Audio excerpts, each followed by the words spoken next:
नमस्कार दोस्तों, कानून का दरवाजा चैनल में आप सभी का स्वागत है। आज के इस एपिसोड में मैं आप सभी को जानकारी दे रहा हूं कि जो इस तरह के समाज में भूस्वामी हैं जिनके नाम से लगान रसीद निर्गत हो रहा है, लेकिन वह लगान रसीद उन्हें क्यों प्राप्त हो रहा है, उस भूमि का इतिहास क्या है, उसका खतियान किसके नाम से है या वह जमीन सेल डीड के माध्यम से प्राप्त किया गया है।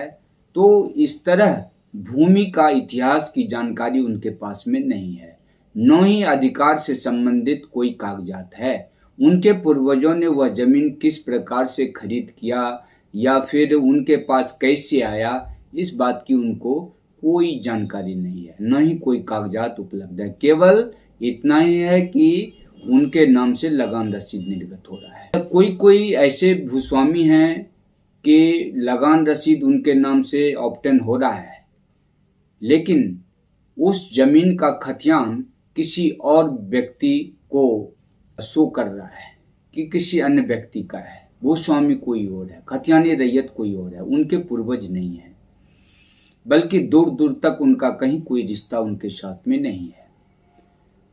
और यदि सेल डीड की बात करें तो सेल डीड भी उनके नाम पर नहीं है। अगर सेल डीड हुआ भी होगा तो उनके पास उपलब्ध नहीं है, या फिर अगर न्यायालय के द्वारा किसी प्रकार का उस भूमि का डिग्री प्राप्त किया है तो वह कॉपी भी उनके पास में नहीं है।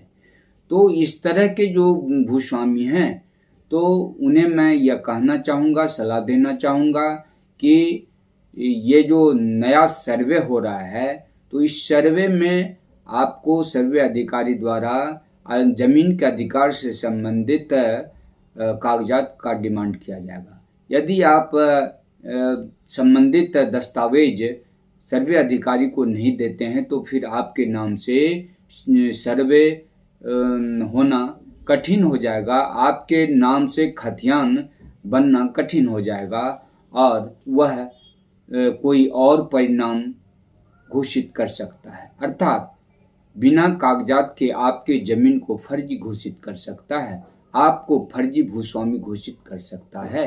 इससे बचने के लिए आपके पास कानूनी उपाय यही है कि आप उस जमीन के इतिहास को ढूंढें कि यह जमीन आपको किस प्रकार से प्राप्त हुआ है।